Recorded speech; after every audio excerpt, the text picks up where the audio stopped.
What's going on, guys? Speedboat here. We got some more Black Ops 2 for you, baby. Yes, it's not on Standoff either. This is on Slum Standoff. Man, I was going through my footage from the other day, and I've got a lot of footage from Standoff. I don't know. It's just, I guess it's my best map in Black Ops 2, but I'm not too bad at Slums. Slums is this 3-lane design, and that's the one thing. It's the one thing I really didn't care for in Black Ops 2 was that they really went MLG. They really went esports heavy, competitive heavy. I mean, that's all David Vonderhaar talked about on Twitter, and why I stopped following him. It's just all competitive. It was nothing but competitive.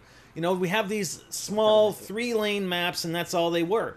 And what I really used to like about Call of Duty was that you had these larger maps, you had multiple flanking routes, we could do different rush strategies, we can do different flanks, etc. We didn't just have 3 lanes and that was it. So you run the 3 lanes, you cover the 3 lanes, and that's the extent of your strategy. But, you know, that's what competitive likes, I guess. So, anyways, here's hoping that Black Ops 3 goes a little bit different than Black Ops 2. I hope we have a larger variety of maps, and it's not entirely geared to esports.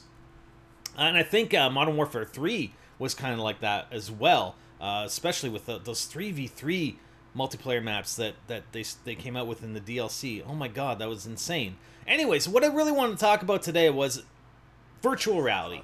Oculus Rift came out. They had their pre-E3 event yesterday, and it was all over the news. Everything about Oculus Rift, and you know, it's coming in early 2016. I think the biggest bit of that was their partnership with Microsoft.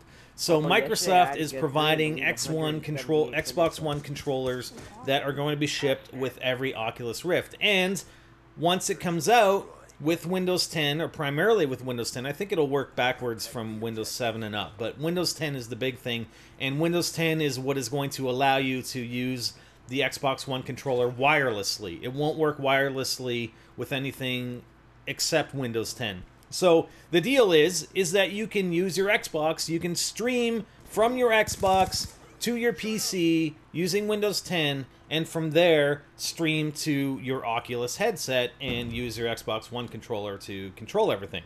I'm not sure exactly the details, but that's how it's going to work. And supposedly you can stream any game that you're running from your Xbox One. So let's talk about Black Ops 3. I know Black Ops 3 releases in November 2015. The Oculus Rift isn't going to come out until early 2016 or sometime in 2016. Who knows? I mean, dates will shift. I mean, it could be first quarter, second quarter, whatever. So let's say it comes out. Are you going to go back and play the Black Ops 3 campaign in virtual reality?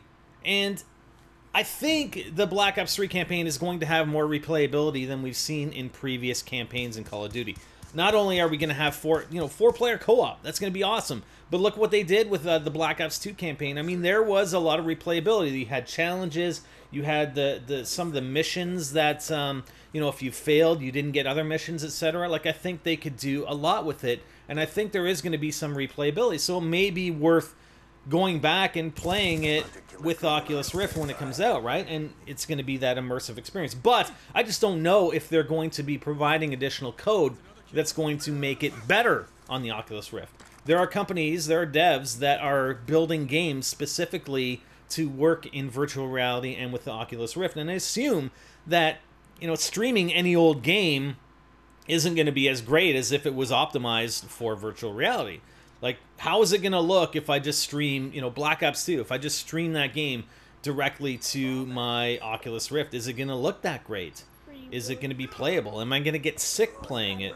You know, I know they've done a lot of work with reducing the amount of motion sickness that people were getting in playing with virtual reality. But, you know, going back to Black Ops 3, okay, the campaign, you know, it might be worth playing through again in virtual reality. Play it through in November, so by the time it comes out, yeah, it's been a few months. Let's try it again and see what it looks like with this headset. Can you foresee yourself playing multiplayer with it, though? Not only from a time perspective, you know, let's say you want to play multiplayer for 2 or 3 hours with some friends. Are you going to put this headset on and wear it for 2 or 3 hours? I don't know how much it weighs. I'm sure it's not light, or it might be light, but there's a certain weight there. It's going to be heavier than your regular headset that you use when you're just listening to the game and communicating with a mic, right? So there's also the latency. You know, what's the latency going to be like between the Xbox One, because it has to be streamed to a PC and then streamed to your Oculus Rift? What kind of latency is there going to be? What kind of frame rate are you going to get? And how is that going to impact your gameplay? Like, I would imagine a lot of people that if you tried to play multiplayer with virtual reality, you're probably going to get wrecked. I don't know. And I think that was probably the case with 3D. And that's the thing. I kind of compare this to 3D. Is this really going to be a fad like 3D was? A few years ago at E3, it was all about 3D. That's all everyone talked about. And if you go into an electronics store a few years ago, it was like 3D televisions everywhere, and you can buy the latest 3D television, and you don't hear about it anymore. It's gone. It was just a fad. I mean, my kids don't even like watching movies in 3D at the theater. You have these new releases, and in 3 theaters, it's at 5 different times at each theater. You can watch it in 3D, and you pay more for it. Or it's in this one theater at 2 or 3 times, and you pay less for it, but it's not at the time that we necessarily wanted to watch that. It's like, I don't want to pay more for watching in 3D because my kids don't want to watch it in 3D. Nor do I. I don't want to wear these glasses, and I know there are solutions that have 3D televisions where you don't have to wear glasses, I think. But I don't want to wear these glasses. I don't want to wear this headset when I'm gaming either. Like, I like to actually look around and see things. I have my other monitor that I look at, and especially in between games or rounds of like search and destroy, I like to take the headset off.